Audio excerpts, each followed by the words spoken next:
अस्सलाम वालेकुम जी। मेरा नाम फातिमा चट्टा है और मेरे साथ मौजूद हैं फाउंडर सीईओ क्लब और सीईओ मैगजीन के इजाज़ निसार साहब। अस्सलाम वालेकुम सर, कैसे हैं? वालेकुम अस्सलाम। और इस वक्त जिस अम्ब्रेला के नीचे हम लोग गपशप करेंगे उसका नाम है गपशप थेरेपी। आज हम इनसे जानेंगे कि इस पेंडेमिक में लोगों की सूरत हाल के बारे में, उनके क्या सोल्यूशंस हो सकते हैं, स्ट्रेस मैनेजमेंट कैसे उस पर ओवरकम किया जा सकता है, हम बात करेंगे। जी इजाज़ साहब, बताइएगा कि इस पेंडेमिक के हवाले से आप क्या कहेंगे और क्या चैलेंजेस हैं जो लोगों को फेस करना पड़े। फातिमा चट्टा जी, बहुत शुक्रिया आपका। ये एक छोटी सी हमारी गपशप है under the umbrella of CEO today magazine and CEO club. जो चैलेंजेस आपने सवाल पूछा पेंडेमिक का, बेसिकली एक ग्लोबल फिनोमेना है और चाहे वो पाकिस्तान की बात हो, चाहे वो यूएसए की बात हो, पूरी ग्लोब की बात हो, तो चैलेंजेस दो ही हैं पूरी दुनिया के। नंबर वन वो है आपकी लाइफ का चैलेंज और आपकी लाइवलीहुड का चैलेंज। या आपके ज़िंदगी के रिलेटेड मसाइल हैं तो या आपके रोज़गार के। पहले गम इश्क होता था, वो आप शायद ना हो, लेकिन गम रोज़गार और गम ज़िंदगी है। अब दोनों के हवाले से कि ज़िंदगी के हवाले से आपकी सेहत, आपने कोरोना से बचना कैसे हैं, और अल्हम्दुलिल्लाह पाकिस्तान का हर बच्चा बूढ़ा वो PhD हो चुका है, डॉक्टर बन चुका है, तो उसकी क्या SOPs हैं, चाहे सना मक्की से लेकर तो चाहे वो पैनाडोल से लेकर। लेकिन जो हम आज बात करेंगे कि लाइफ के हवाले से और लाइवलीहुड के हवाले से, तो वो ये बेसिक है कि लाइवलीहुड को कैसे सेव करना है, लोगों के रोजगार का फिक्र माश का मसला है जो अजल से है, और उनकी जिंदगी और सेहत का मसला। ये दो चैलेंजेस हैं। जी, तो आप क्या सजेस्ट करेंगे, लोग कैसे इस पे ओवरकम करें? क्योंकि आपको पता है फाइनेंशियल क्राइसिस की वजह से हमारे पास इतनी ज़्यादा क्वेरीज आती हैं कि हम लोग कैसे डील करें, और जो लोग रेंट के मकानात में मौजूद हैं वो लोग कैसे इन चीज़ों के साथ ओवरकम करें, जो पूरी सारी फैमिलीज़ के एक ही सरबराह था जो कमा रहा था, तो अब चूँकि आपको पता है कि ज़रिया मौश नहीं है, तो कैसे ये सब होगा? देखिए, पहले अगेन लाइफ और लाइवलीहुड की आपने बात की, तो सबसे पहले तो मैं एक दोनों चीज़ों को निपटने के लिए ना एक बुनियादी तौर पे एक बेसिक फिलॉसफी ऑफ लाइफ देना चाह रहा हूँ, यहाँ शेयर करना चाह रहा हूँ रेसिपी कि हम दोनों से, चाहे वो लाइफ हो या लाइवलीहुड हो, तो वो उसको निपटने के लिए, उसको ओवरकम करने के लिए दो चीज़ें हैं। नंबर एक, आपका सबसे पहले आपका फेथ होना चाहिए। ईमान और इम्यून की कहानी है ये सारी, इस वक्त जो दुनिया में पेंडेमिक चल रहा है। ईमान का मतलब है कि आपका फेथ स्ट्रांग होना चाहिए कि रोज का जो रिस्क है वो अल्लाह की ज़ात ने देना है। हमारा काम मेहनत करना, घर से निकलना, मुशक्कत करना और सीधे रास्ते पर रहना। और तो मेहनत के क्या मौके हैं इस वक्त? मैं बता रहा हूँ ना, पहले तब तो ये चीज़ है ना, ये आपने, क्योंकि जब तक आपका जो एनर्जी लेवल है वो अगर ठीक नहीं होगा, आप डाउन हो जाएंगे, डिप्रेशन में, एंग्जाइटी में चले जाएंगे, तो आपसे कुछ भी नहीं होगा, आप घर से बाहर ही नहीं निकलेंगे, आप स्ट्रेस डिप्रेशन में या सुसाइड की तरफ जाएंगे, कुछ नहीं होगा। कोई आपको आके, कोई सरकार आपकी उंगली नहीं पकड़ेगी, कोई नहीं पकड़ेगा आपको कोई मुश्किल वक्त में, बल्कि कोई फोन तक भी नहीं करेगा। एक्सेप्शंस आर ऑलवेज देयर कि कोई आपको करते। तो ये इस सारे प्रोसेस से निकलने के लिए जो आपका सवाल था, उसमें आपको 3 स्टेप्स जानने जरूरी है। सबसे पहले आपको सिचुएशन का पता है जो कि बहुत ब्लीक है, बहुत डार्क है, ठीक है, स्केरी है। सेकंड है आपके पास क्या रिस्पांस है, और फोर्थ आपका रिजल्ट। अगर आपके पास सिचुएशन जो आपके बियॉन्ड कंट्रोल, इस वक्त वो आपके कंट्रोल में नहीं है सिचुएशन, क्या रोजगार जैसे आपने बोला, जिसकी जॉब चली गई, जिसका जरिए मार्च चला गया, वो सिचुएशन है। अब रिस्पॉन्स क्या है कि मैं सिचुएशन में, ये रिस्पॉन्स में मैं रहूं या हंसूं, दो सिचुएशन है। अगर रिस्पॉन्स मेरा पॉजिटिव होगा तो क्या हो जाएगा, मैं मेंटली स्ट्रांग हो जाऊंगा। अगर नेगेटिव होगा तो मैं स्ट्रांगली मेंटल हो जाऊंगा। ये मेंटली स्ट्रांग और स्ट्रांगली मेंटल की कहानी है इस वक्त जो जारी है। और आखिर में रिजल्ट, अगेन इंसान के इख्तियार में ना सिचुएशन है और ना रिजल्ट्स है, उसके इख्तियार में क्या है, सिर्फ सेंटर वाला पार्ट है, वो है रिस्पॉन्स। अगर रिस्पॉन्स क्या है, वो अपनी उसकी सोच का नाम है। अगर उसकी यकीन और सोच उसके अंदर आ जाता है तो उसके लिए सारे रास्ते खुल जाते हैं। इसलिए जिंदगी में सबसे इंपॉर्टेंट चीज आपका फेथ और आपकी डायरेक्शन है लाइफ की। तो ये 2-3 पहले बेसिक स्टेप्स हैं। उसके बाद फिर आप आगे आके आप अपनी, जिसे कहते हैं, प्लानिंग करते हैं, स्ट्रेटजीज बनाते हैं, अपने रिसोर्सेज देखते हैं और रिसोर्सफुलनेस को देखते हैं। फिर आप इस सारे लाइफ और लाइवलीहुड के चैलेंजेस को ओवरकम करते हैं। ठीक हो गया। तो सक्सेस और हैप्पीनेस का क्या ताल्लुक है? देखिए, कामयाबी जो है ना, इसको समझने के लिए आपको इस कामयाबी के ऊपर 2 चीज़ों को समझना जरूरी है कि सक्सेस ऑफ लाइफ क्या है और सक्सेस इन लाइफ क्या है। लोग अचीवमेंट्स को सक्सेस कहते हैं, आपकी फाइनेंशियल्स को, आपके पैसों को, आपकी गाड़ी को, ठीक, घर को, आपका सोशल स्टेटस को, ये सक्सेस ऑफ लाइफ हो सकता है, सक्सेस इन लाइफ नहीं होता। आपने एक डायकॉटमी देखी होगी कि लोगों के पास अचीवमेंट्स होती हैं, बहुत कुछ बना लेते हैं, लेकिन वो जिंदगी में नाकाम हो जाते हैं ऐसे। तो वो उसका जो अंदर का ताल्लुक सक्सेस इन लाइफ, वो बेसिकली हैप्पीनेस है। ये इसका इन पार्ट है। ये जो हैप्पीनेस है वो सक्सेस का ही पार्ट है। अगर आप हैप्पी हैं, जिसको हम कहते हैं पीस ऑफ माइंड, तो उससे अल्टीमेटली क्या होता है कि आप होलिस्टिकली सक्सेसफुल हैं। Success is not a partial, और हर बंदे की ये एक ऐसी सब्जेक्टिव डेफिनेशन है, हर बंदे इसको अपना परसीव करता है। लेकिन जो आज मैंने आपके साथ शेयर किया ये एक होलिस्टिक डेफिनेशन है कि सक्सेस ऑफ लाइफ, जिसको हम अचीवमेंट्स कहते हैं, और सक्सेस इन लाइफ, जिसको हम हैप्पीनेस कहते हैं। और ऐसे कोई प्रैक्टिकली बिजनेस जो आप सजेस्ट करना चाहें हमारी यूथ को, या जो लोग हमें इस वक्त सुन रहे हैं, कि वो अगर उन फार्मूलाज को अपनाएं तो वो कमा सकते हैं इस पेंडेमिक में, और कोई ऐसा बिजनेस जो आपको लगता है कि घर पे बैठ के किया जा सकता है? बड़ी अच्छा सवाल किया, क्योंकि ये जो ये पेंडेमिक ने हमें ये बताया कि ये जो वर्क फ्रॉम होम है, ये डिजिटली अब आप अपने आप को कैसे लेके चलें। तो सबसे पहले कि अगर आपने अपनी प्रायोरिटीज को रीसेट करना है, जो ट्रेडिशनल बिजनेसेस थे वो तो बेचारे, खासकर रिटेल का और बड़े बिजनेसेस जैसे ट्रैवल टूरिज्म के बिजनेसेस, होटल हॉस्पिटैलिटी के बिजनेसेस को हिट पड़ी। तो उसके लिए अब आपको थोड़ा सा अपने अंदर झांकना है, इंट्रोस्पेक्शन कहते हैं, और बाहर के जो इन्वायरमेंट को स्टडी करके, जिसको रिसर्च कहते हैं। आपका रिसर्च एंड इंट्रोस्पेक्शन के बाद आपने देखना है कि वो कौन से स्किल सेट हैं, वो माइंड सेट है, और वो वैल्यू सेट्स हैं जो मैंने डेवलप करने हैं, ताकि मैं अपनी रोजगार और अपना फ्यूचर, अपने करियर को सेव कर सकूं। 3 ऐसे चीज़ें जो मैं अभी बताना पसंद करूंगा। सबसे पहले तो जो आज के लोगों को सीखना है वो एक ग्लोबल थिंकिंग से, तो दुनिया में क्या हो रहा है, ग्लोबली क्या क्या चेंजेस आ रही है, जिसमें चाहे वो ई कॉमर्स का बिजनेस हो, चाहे वो आपका रिटेल का बिजनेस है, ऑनलाइन जिसको हम कहते हैं, जिसमें आपको मजे की पता है जितने दुनिया में बड़े बिजनेसेस डेवलप हुए हैं, ये बने हैं। मिसाल के तौर पे ऊबर है, उनके अपने पास कोई गाड़ी नहीं, ई कॉमर्स के पास अपना कोई स्टोर नहीं, अमेजोन के पास कोई दुकान नहीं, ठीक है।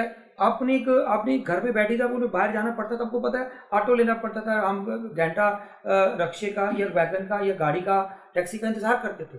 अब हम एक एप्लीकेशन पे गाड़ी हमारे घर आ जाती है। तो उसकी किसी ने तो ऐसा उस बंदे की जरूरत को आइडेंटिफाई किया कि उस गाड़ी वाला और उस घर में बैठे हुए बंदे को कनेक्ट किया, उसका नाम करीम है और ऊबर है। तो अब आपने कैसे इनोवेटिव सॉल्यूशंस की तरफ जाना है, उस ऐसे एरियाज की तरफ जाना है कि आपने नीड को आइडेंटिफाई करना है और मैसेज लेवल पे लेके जाना है, ताकि उसका जो सोशल इंपैक्ट भी साथ आए। खाली पैसा या profitability is not the main goal of business right now. The social impact along with the reasonable profit, that is the new model of business. तो इसमें आप कहना चाह रहे हैं कि जिस तरह घर से लोग कुकिंग करके मार्केट में दे रहे हैं, और होम डिलीवरी और सब चीज़ें जो बिजनेसेस है डिजिटल, कई खवातीन घर में बैठ के अपना काम कर रही हैं, कई घर में बैठ के अपने बच्चों को टीच कर रही हैं, ई लर्निंग चल रहे हैं, लोग मॉड्यूल्स पढ़ा रहे हैं घरों में बैठ के, ओ लेवल की क्लासेस लोग घरों में बैठ के टीचर्स पढ़ा रहे हैं। अच्छा, तो ये इतने एरियाज हैं जो कि आप कर सकते हैं, डिपेंडिंग अपॉन आप कितनी जल्दी उनके अडॉप्ट करते हैं अपनी टेक्नोलॉजी को। सही। तो इसमें मेरा ख्याल है आर्टिफिशियल इंटेलिजेंस का मेन रोल। जी, अगला स्टेप थोड़ा सा देखिए, पहले बेसिक लेवल आना चाहिए, पहले आपको एक पैरा राइटिंग आना चाहिए, उसके बाद आप स्टोरी लिख सकते हैं, किताब लिख सकते हैं। पहले आपको एक ऐसे राइटिंग से ऊपर फोकस करना है। किताब आप लिखने बैठ जाएंगे तो मुश्किल हो जाएगा। ये आर्टिफिशियल इंटेलिजेंस, ब्लॉकचेन, ये सारा नेक्स्ट लेवल के स्किल्स हैं, हम उनको बता रहे हैं जो बिल्कुल बेसिक लेवल के स्किल्स हैं। ठीक हो गया। तो ऐसी कोई बुक्स, मूवीज जो आप सजेस्ट करना चाहें यूथ को, जो अपना सारा पेंडेमिक जो सिचुएशन है उसको ओवरकम कर सके, उसको देख के रिलैक्स हो सके? आप देखिए, किताबें को 5000 बुक्स हैं। तो पेंडेमिक के हवाले से मैं 2 किताबें फौरी तौर पे कहूँगा। एक है ब्रेथ इन द एयर, ये बड़ी खूबसूरत किताब है, ये स्टैनफोर्ड के डॉक्टर ने लिखी, जो कि बेचारे को 36 में था, वो ना उसको डायग्नोज हुआ एक कैंसर, जिसकी वजह से वो बेचारा फौत हो गया। उसकी बेटी थी छोटी सी। अब वो इतना कामयाब इंसान था, लेकिन वो जो उसकी जिंदगी, जब उसको पता चल गया कि उसके पास सिर्फ 6 महीने हैं, तो उसने अपनी लाइफ को रीप्रायोरिटाइज किया। तो वी कैन लर्न, अगर अल्लाह ना करे हम कोई ऐसी कोई आफत का शिकार हो जाए, तो हमें अपनी जिंदगी को, ये पैंडेमिक ने हमें सिखाया कि अपनी लाइफ को रीप्रायोरिटाइज कैसे करना है, सही, अपनी प्रायोरिटी लिस्ट कैसे बनानी है। तो दिस इज वेरी इंपॉर्टेंट। और दूसरी बात आ गई, ये तो मैंने आपको किताब बताई, ब्रेथ इन द एयर, ठीक है। इसके अलावा जो एक और है, मैन सर्च ऑफ मीनिंग, इनके वो विक्टर फ्रैंकल की man search of meaning, man इंसान की सर्च फॉर मीनिंग। ओके। ये किताब है कि वो कैसे नाजी कैंप्स में था, कैसे उसने जिंदगी के मायने डिस्कवर किए, और उसके बाद उसने मिलियंस ऑफ लोगों को अपनी किताब से, उसको उनके डिप्रेशन से उनको रिहेबिलिटेट किया, और उनको बताया कि जिंदगी में सबसे इंपॉर्टेंट चीज होती है आपका पर्पस ऑफ लाइफ। अगर आप अपना जब वो अपनी वो कहता है मैं कंसंट्रेशन कैंप में अपना रीडिस्कवर कर सकता हूँ, तो हम भी अपने क्वारंटाइन में बैठ के अपनी पर्पस ऑफ लाइफ को रीडिस्कवर कर सकते हैं और कनेक्ट कर सकते हैं लाइफ के अंदर की मीनिंग्स हो। आज लोग लोनलीनेस का शिकार हैं, स्ट्रेस का शिकार हैं, डिप्रेशन में चले गए। क्यों? कि people don't have the meanings, people don't have the purpose जो उनको मोटिवेट कर सके। हम एक्सटर्नल फैक्टर देखते हैं जो कि नेगेटिव है हर तरफ से। असल में वो इनर आपका जो मीनिंग्स है वो डिफाइन करेगा आपकी हैप्पीनेस को और आपकी डायरेक्शन को। ठीक हो गया। और कोई मूवी मैंने बताया था बकेट लिस्ट, ये one of the best movie मैंने देखी। मैं बताता हूँ कि उसमें कैसे बहुत एक अमीर होता है, एक मैकेनिक होता है, दोनों बीमार हो जाते हैं, दोनों को हॉस्पिटलाइज कर दिया जाता है। दोनों को डॉक्टर बताते हैं कि आपके पास 6 महीने रह गए जिंदगी के, इसके बाद might be you will die. अब वो दोनों क्या करते हैं, अपनी एक जो मैकेनिक होता है वो उसकी अपनी लाइफ की रीप्रायोरिटाइज करता है, अपनी जिंदगी की चीजों को विश लिस्ट बनाता है, उसको बकेट लिस्ट कहते हैं। वो उसका जो अमीर दोस्त होता है उसको देख लेता है, वो कहता है यार चलो छोड़ो हम हॉस्पिटल से, वो भाग जाते हैं और अपनी वो जो अगले 6 महीने ना उन चीजों को पूरा करते हैं जो उनकी विश लिस्ट होती है, और वो अपनी लाइफ को एंजॉय करते हैं। जिंदगी में ये लोगों को फातिमा जी, लोगों को पैसा कमाने का फन तो आता है, लाइफ को एंजॉय करने का फन नहीं आता। उसके लिए मैंने एक ना स्ट्रेस मैनेजमेंट की एक रेसिपी बनाई है, ये जाके क्योंकि लोग सीख सके। पेंडेमिक में लोग बहुत ज्यादा क्योंकि स्ट्रेस में है, बहुत ज्यादा एंजाइटी में है, तो वो 4A है जी, एक जो उसकी अपना स्ट्रेटेजी है। तो first A is called avoid the toxic people, avoid the toxic situations. कोशिश करें सिचुएशन तो आपके कंट्रोल में नहीं, लेकिन यू कैन अवॉइड इट। तो फर्स्ट A है क्या है जी? अवॉइड द टॉक्सिक पीपल और टॉक्सिक सिचुएशंस। आप उस सिचुएशन में जाए ना, उस नेगेटिव लोगों के साथ मिले ना, ताकि आप अपने आप बैल मुझे बात। अगर सिचुएशन आ जाए कि आप अवॉइड नहीं कर सकते तो सेकंड A एक्टिव हो जाता है। सही, वो क्या है? वो है अल्टर द सिचुएशन। अगर आप अवॉइड नहीं कर सकते तो सिचुएशन को अल्टर चेंज कर दें। ठीक है जी।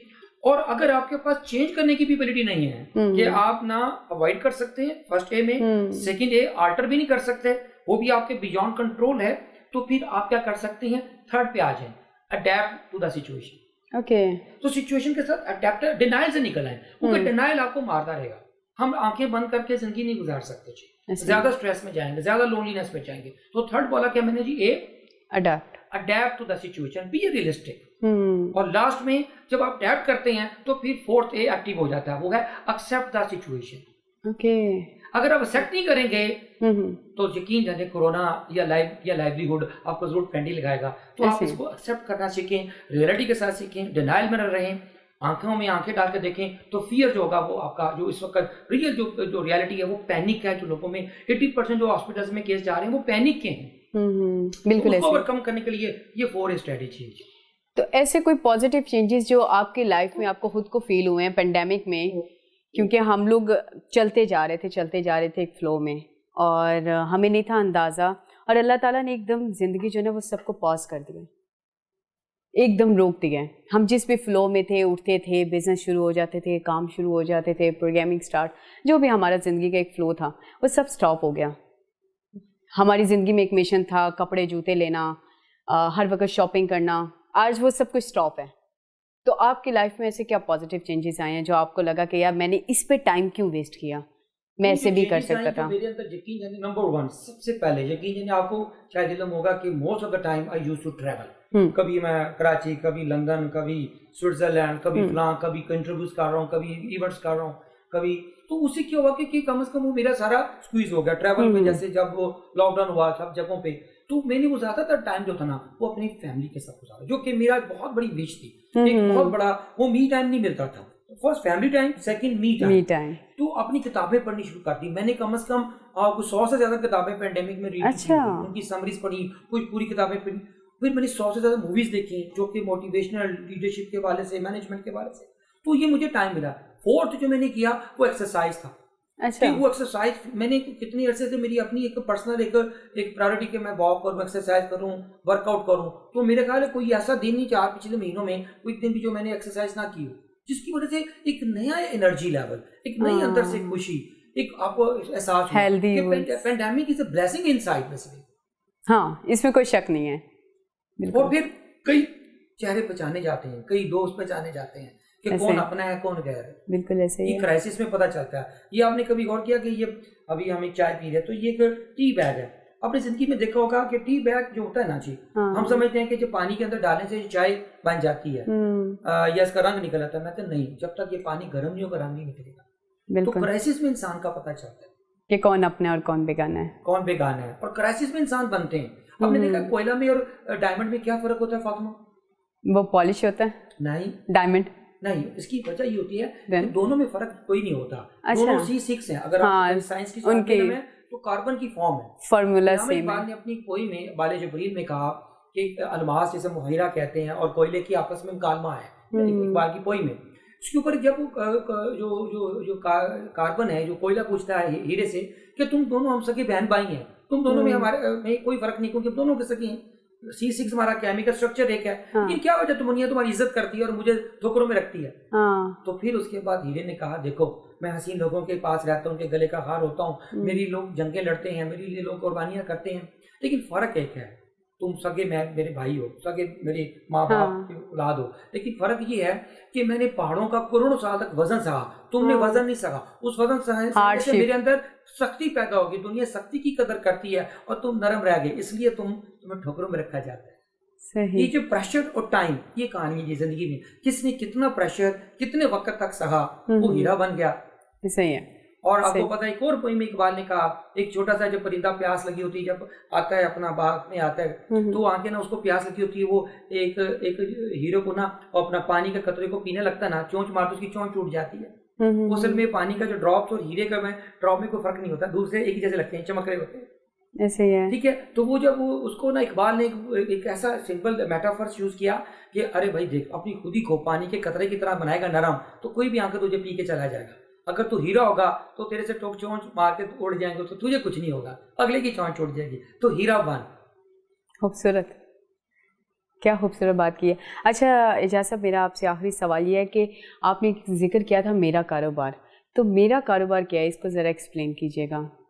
बड़ा अच्छा क्वेश्चन है ये। मेरा कारोबार बेसिकली मैनेजमेंट हाउस का एक ब्रेन चाइल्ड है, जिसके अंदर जिनकी जॉब्स कहीं हैं। देखो कोई लोग राशन बांट रहे हैं, कोई लोग पेंडेमिक में CSR कर रहे हैं, कोई कपड़े बांट रहे हैं, कोई कुछ कर रहे हैं। लेकिन फातिमा सच्ची बात है, कहते हैं किसी को एक वक्त तो आप खाना खिला सकते हैं फिश देकर, लेकिन जिंदगी भर आप उसको ना अगर खाना खिलाना चाहते हैं तो आप उसको फिश पकड़ना सिखा दें। ऐसे ही कंसेप्ट ये है कि जो वक्त बेरोजगार हो गए, जो जिनके बिजनेस स्ट्रगल कर रहे हैं, बिजनेस खत्म हो गए, हमने पूरा एक MBA का IBA का एक प्रोग्राम हम स्ट्रक्चर्ड, हमने 4 वीक्स का हमने प्रोग्राम स्टार्ट किया और ये कॉम्प्लीमेंट्री है विदाउट एनी चार्जेस, जो कि इसकी एक्चुअल वर्थ 100,000 रुपीज थी। इस वक्त हम ये लोगों को कह रहे हैं कि एक बंदे को अगर हम एंटरप्रेन्योर बनाएंगे, उसको फंडिंग, उसकी मेंटरशिप, उसका पूरा स्टडी, उसका टेस्ट, उसका बिजनेस प्लानिंग, उसके बाद उसकी बिजनेस प्लान की एग्जीक्यूशन हम करके देंगे उसको। हम उसको बच्चों को 4 वीक से हम करा रहे हैं ये सारा प्रोग्राम। 50 से ज्यादा लोग इनरोल हो चुके हैं। हम उनको ट्रेन कर रहे हैं, डेवलप कर रहे हैं, ग्रूम कर रहे हैं, ताकि वो जब अपना काम करेंगे तो एक बच्चा जो अपना एक काम करेगा, चाहे वो रेडी लगाए, चाहे वो बिजनेस SME या माइक्रो बिजनेस शुरू करे, तो वो कम से कम 10 जॉब्स क्रिएट करेगा आने वाले 6 महीनों में। तो मेरा ख्वाब है कि मैं 100 लोगों करूं, कम से कम उससे 1000 जॉब्स क्रिएट हो और 1000 घर चले। माशाल्लाह, that is my concept of. और इसका कॉन्सेप्ट है अपनी दुनिया आप पैदा कर जिंदों में है सिरादम है ज़मीरे कुन फका है जिंदगी। ये है जी कॉन्सेप्ट। क्या बात है एजाज साहब, आप वैसे पहले भी एक बहुत ही आम किरदार निभा रहे हैं, आपको पता ही एंटरप्रेन्योर आपके पास आते हैं और इतने CEOs को आप साथ लेके चल रहे हैं, ये बहुत बड़ी बात है। मैं जब मैनेजमेंट हाउस में आई थी तो मैं भी हैरान हुई थी, आपने एक अलग दुनिया बनाई हुई है, बहुत खूबसूरत जगह है। मेरा ख्याल है यहाँ सबको आना चाहिए और पहले तो इस कोर्स के लिए मेरा ख्याल मैं खुद को रजिस्टर करवा के आ जाऊँ। और कॉम्प्लीमेंट्री, लेकिन हमने जो यार्डस्टिक रखी है वो सेलेक्ट करते हैं, बंदा वाकई सीरियस है, क्योंकि ये कोई फ्री समझ कर लोग समझते हैं शायद कोई इसकी वैल्यू नहीं होगी। हम उसकी सीरियसनेस, हम अक्सर फ्री चीजों को जो है ना वो फॉर ग्रांटेड लेते हैं। वाकई बंदा डिजर्विंग है, इसको हम इन करें और एक पूरा 100,000 का प्रोग्राम, और प्लस हर जो एंटरप्रेन्योर बनने जा रहा है, जो फ्यूचर एस्पायरिंग CEO बनेगा, उसके लिए हम पाकिस्तान के best CEOs as a mentor उनको देंगे, वो मेंटोर उनकी मेंटोरिंग करेंगे। क्या बात है, क्या बात है। एजाज साहब, कोई लास्ट मैसेज आप देना चाहें ऑडियंस को? मैं इस हवाले से ये जो पाकिस्तान की पेंडेमिक ग्लोबल लेवल पे जो चल रही है, मैं कहता होता हूँ कि गालिब ने कहा था कि कैद हयात व बंदे गम असल में दोनों एक है, मौत से पहले आदमी गम से निजात पाए। क्यों? गालिब ने एक और खूबसूरत शेर था, आज के हवाले से बहुत जरूरी है, और खासकर नई नस्ल के हवाले से मैं इकबाल को भी कोट करना चाहूँगा, वो बहुत जरूरी है। गालिब का पहले मैं शेर कर देता हूँ कि नगमा हाय गम को भी दिल गनीमत जानिए। नगमा हाय गम, इनके दिल में दर्द मिले जिंदगी में, उसको भी गनीमत जानिए कि बेसदा हो जाएगा ये साजे हस्ती एक दिन, कि जिंदगी खत्म होने वाली चीज है, तो क्यों ना इस दर्द को भी एक नगमा बना के एंजॉय करें। ये गालिब का शेर था। और एक इकबाल की शेर पे मैं क्लोज करूंगा, कहता जी कि है शबाब, जिसको हम यूथ कहते हैं, क्योंकि मुल्क नौजवानों का है शबाब अपने लहू की आग में जलने का नाम, सख्त कोशिश से है तलखी ख़यात अंकबीं कहते हैं फारसी में शहद को, कि कहते हैं कि ज़िंदगी के अंदर इकबाल फरमाते हैं कि ज़िंदगी उसके लिए मीठा शहद बन जाती है जो ज़िंदगी में सख्त कोश होता है। यानी कि अपने आप को इतना टफ कर लो, अपने आप को इतनी सख्त बन जाओ, मेंटली टफ हो जाओ, स्ट्रॉन्ग कर लो, ताकि ज़िंदगी फिर आपके लिए शहद बन जाए। अगर आप कमज़ोर हो जाओगे तो वही बात, पानी के कतरे के लोग आके पी जाएंगे। आपको हीरा बनना है। बहुत शुक्रिया एजाज साहब। उम्मीद करती हूँ इस प्रोग्राम से गपशप थेरेपी में आप लोगों ने कुछ सीखा भी होगा। और एजाज साहब ने हमें ज्वाइन किया, बहुत शुक्रिया इनका। इस वक्त हम मैनेजमेंट हाउस में मौजूद थे और इंशाल्लाह ताला हम एक नई मोटिवेशन और नए सीख के साथ आपके साथ हाजिर होंगे। मुझे इजाज़त दीजिएगा। Thank you so much.